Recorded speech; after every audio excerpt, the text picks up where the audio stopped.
All right, a lot of peak shit just happened in this finale for season 3 of House of the Dragon. Fucking peak, I will say. This is definitely better than season 2. My one main question though is if you know Fire and Blood and the rest of the story of, the Dance of the Dragons, how the fuck are we going to wrap this up in one season left with only 8 episodes? I mean, we're going to need 10 episodes to finish out this finale, or else it is going to be rushed to shit. I'm hopeful for that they'll deliver at home for season 4 of the finale for the series. Hello and welcome everyone back to my channel. My name is Ryan. This is Nova Films. If you're new here, please make sure to like, comment, share, subscribe to my channel. Greatly appreciate it. And we're going to be talking about spoilers for season 3, episode 8 of House of the Dragon. Let's get started. Now, like I said in my little intro, I really enjoyed this finale. I thought it brought everything home, definitely better than the season 2 finale, where it was all build up to the Battle of the Gullet, and then HBO just cut them off and they couldn't do what they wanted, so we had to wait 2 years for season 3 to give us the payoff of season 2, essentially. And I think for this season, they really nailed it home with the Battle of Tumbleton. I was really nervous that they were going to keep holding us out with Tumbleton. Like first they got there and I thought, okay, we're going to get Tumbleton pretty early this season. But then they kept stringing it out, building it out. And I was getting worried. I was like, oh, fuck, are we going to have a season 2 situation or we're going to have to wait another season to get the battle? Because that would be kind of stupid of them. Because if you know the story, there is a lot that still needs to be wrapped up with the story. And, there is an end goal. There is an end point to this story. But for another season, they're gonna have to start picking up the pace. There's definitely shit that they're gonna have to be cutting out from the story. I think they will try to keep a bulk majority of everything that happens to wrap up the story in season 4, but they're definitely gonna have to cut out certain things. And unless if these episodes are all gonna be over an hour long in season 4, like I don't know how they're gonna wrap it up. So like I said, I still have my fingers crossed. Won't talk too much about season 4. Let's focus on the finale of season 3. Now, like I said, we finally got our battle at Tumbleton. All the special effects, the grand scale, the visuals, Ulf essentially turning on Team Black and Team Green, a little bit of a deviation from the books. He only turns on Team Black, but after getting disrespected so many times, after so many fucking bitch smacks that this guy takes, he can only take so much. And he finally just decided to say, fuck it. And he turned on both Team Green and Team Black. That was actually one of the things that was really well done set up for this arc of Ulf for season 3 was his constant disrespect. Like I said, Ulf is a fucking idiot. We see in this episode, he's a drunk, he's a buffoon. It's actually a good thing that Rhaenyra told him not to go back to the tavern because we see what Ormond does. He lets him go back to the tavern, and what does Ulf do? He got shit-faced drunk. Ormond finds him on the shitter, and he's missing the battle. This just shows that, Jace the Face, the Mogging King himself, he was right. Not everybody should deserve a dragon. The bastards, Power sometimes resides in bad or morally very not so good people. And different dragon riders, different bastards, dragon seeds will have their own outlooks on what they want out of life. And for Ulf, it was selfish reasons. He got disrespected too many times, and then he just burned Tumbleton to the fucking ground. There's some of that Targaryen madness, I guess you could say. I mean, they only reserved that for Daenerys to say, because I guess she's a lady. But Ulf just turned a heel and fucking eviscerated everything. Caused Daemon to have a huge, conniption moment after his huge fight with Boljon Roxton. That was actually a really cool fight. It was a little sad to see my goat, the Rogue Prince, getting his ass handed to him a bit. To be fair, he was fighting 30 fucking knights beforehand, and he fell off his horse, and he's getting up there in age, and Boljon Roxton has about 80 pounds on top of him. I mean, the guy's a fucking tank.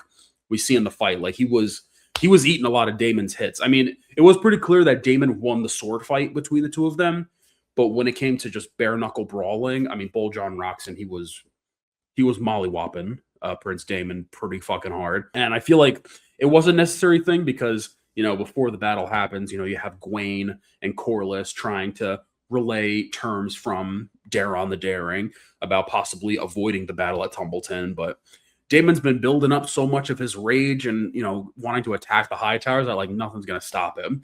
And then Gwaine, he thinks that he can step up to the Rogue Prince, and he fucking kung fu grips him, the Rogue Prince special, hand to the throat. And he's like, only Rhaenyra will rule. A new Valyria shall rise from the ashes. And I'll give you the choice, since you came under a banner of peace. Die here or die behind those walls like the fucking rodents you are. And he just fucking tosses Gwaine to the side, which is a little sad. I was starting to like Gwaine, but you can't fuck with the Rogue Prince. I mean, John Roxon clearly did because he fucked his shit up, sadly. Seeing Damon throughout this episode was fantastic as a whole. And even then, with his fight with Bull John Roxon, when he started to gouge out his eye, I was worried. I was like, oh, fuck, are we going to like do like a more Damon and Aemon parallels? Are they going to like deviate from the books and have Damon like lose one of his eyes? That would actually be kind of crazy, but they didn't. They kind of just did it as like a little foreshadowing, like, it could have happened. Like he could have lost an eye, but you know, Damon's got a little bit of plot armor, which is good because his epic death is soon to come, which we'll be seeing in season 4. Also, too, just seeing Rhaenyra change in this episode finally. I mean, all of season 3 we've been building up of what's going to happen with Rhaenyra's character. Is she going to go through the more peaceful route like Viserys would, or is she going to start embracing more Damon's mythology of like of Damon's methods of like, we just got to fucking burn them all, fire and blood. This is how we remain as the conquerors, as the rulers of power in Westeros. This is what we have to do. And to see Rhaenyra kind of flip-flop between that throughout the season, it was very well done. I feel like we could have gotten this a lot sooner. I feel like the buildup has been good.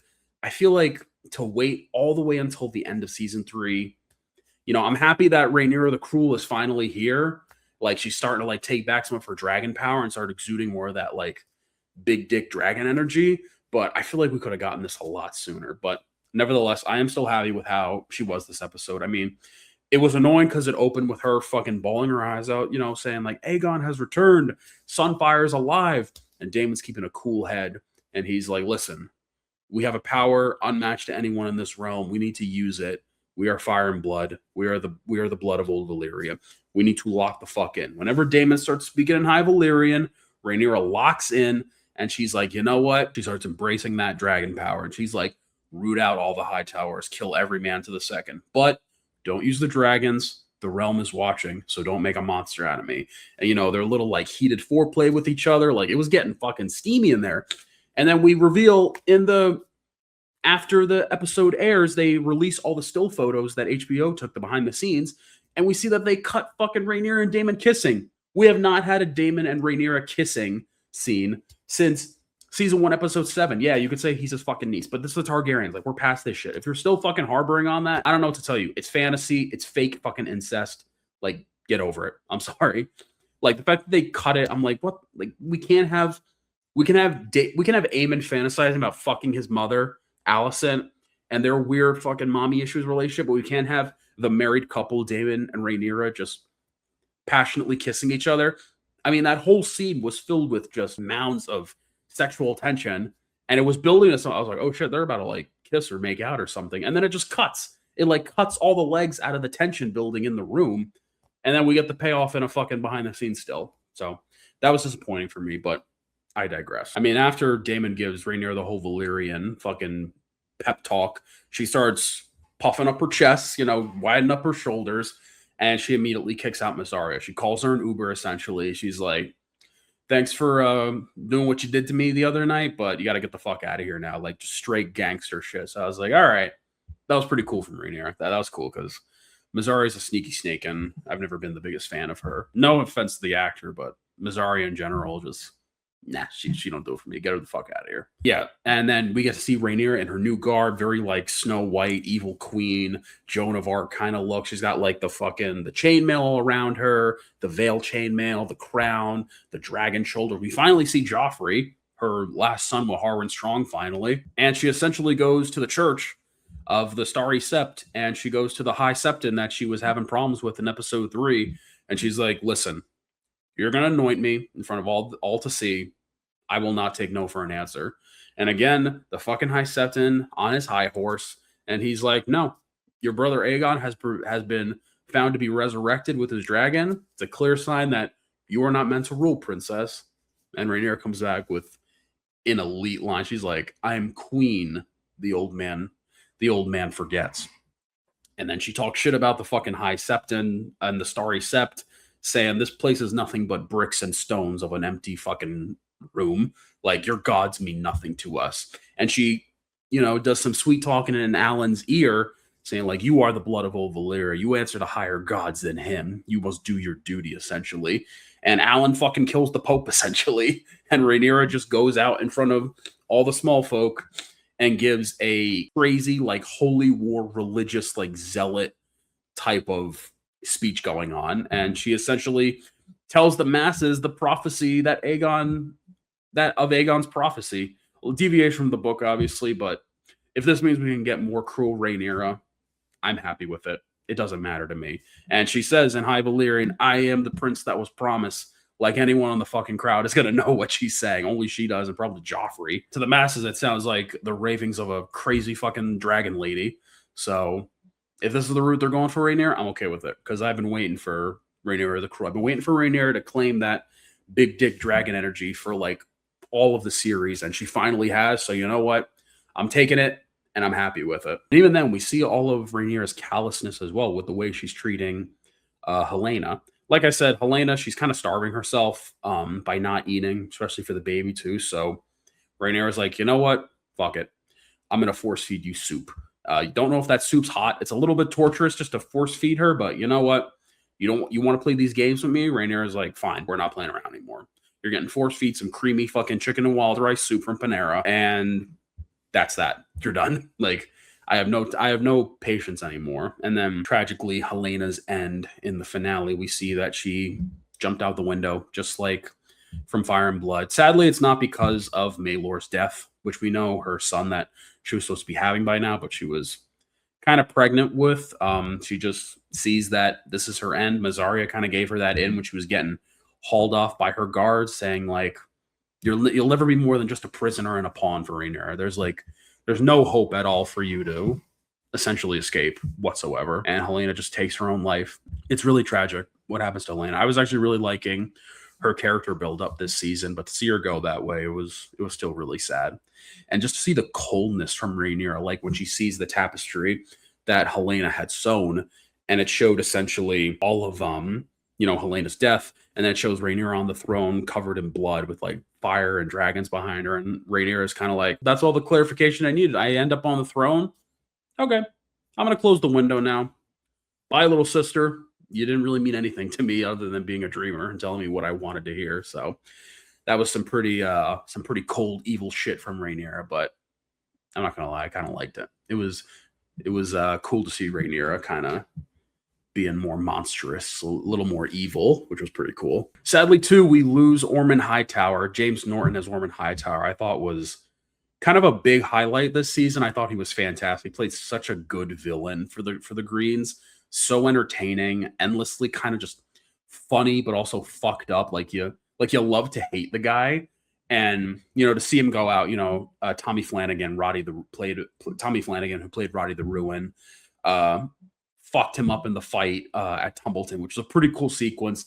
Shoves his knife up his ass, and he's like, that's a proper fucking from the north. That was pretty cool. That was pretty sick. But I was a little sad to see Ormond go. I was hoping he would hold out a little longer to go to season 4, but it is what it is. He did get a pretty cool death, and so did Roddy the Ruin. He went out in Dragonfire. He was happy to die. The Winter Wolves they were ready to die at Tumbleton. I mean, that whole line where Roddy the Ruin, the gates are open at Tumbleton finally, and Roddy the Ruin says to the Northmen, lads, the gates open, and we're still fucking alive. And they're like, oh, fuck. Like, that shit was just peak comedy. But yeah, they should have definitely used Roddy the Ruin a lot more. You had Tommy Flanagan. They should have put him more in the season. But, this season was already jam-packed with so much shit that needed to happen that, like, it's understandable, but he still had a badass death. And so did Ormond. It was like much deserved Ormond's death, but I was still hoping that he would at least come out and we'd see a little more of him because he was just so damn entertaining. So last thing I do want to talk about is Aemond and Aegon. Aemond's storyline has been interesting, especially with Alice. We got a little bit of a backstory that they came up with Alice being the fucking wife or one of the salt wives of Harren the Black back when Aegon's conquest was happening, and her son essentially got burned by Balerion in the castle. And she went into the forest. She ventured into the deep, dark forest, treated with either the children of the forest or the green men, and then found out she was cursed. She was cursed, essentially. And now she's like 150 years old, essentially. And that turns Aemond on. So more weird, creepy, mommy issues relationship between Aemond and Alice. But obviously seeing Aegon come back with Sunfire in Harrenhal, just fucking bitch smacking the hell out of Aemond. Rightfully deserved. He tried to kill him.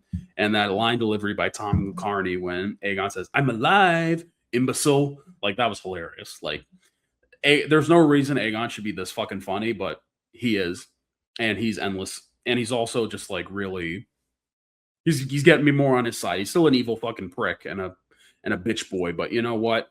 Seeing him kind of have his little resurrection was pretty cool, and it's gonna be interesting to see like what happens between Aemon and Aegon because as if you don't know about the story, like they don't meet at any point in Harrenhal from the book. So it's going to be interesting how this will play out for season 4 or what's going to be happening. Because if you know, Aegon has to end up in a certain point, Aemon has to end up in a certain point. And so this meeting, it's going to be interesting to see how it unfolds and if the brothers will truly like reconcile with each other. So it's going to be cool to see. It's going to be very, very interesting to see how that plays out in season 4, along with all other shit that's going to be happening in season 4. I think is fascinating. Fascinating in the way of how they're going to do it, and fascinating of are they going to fuck this up because there's so much shit that needs to happen in season 4. But like I said, hope for the best for the final season. All right, guys, that is going to wrap it for my spoiler review of season 3, episode 8 of House of the Dragon. Like I said, really, really great finale. Pretty peak, not going to lie.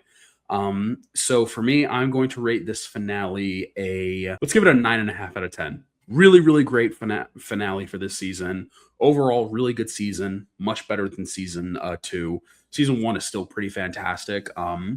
But just a lot of really great stuff in season 3. Some up and down moments with character storylines and other stuff like that. But overall, still really, really good season. I really enjoyed it, and I can't wait for season 4.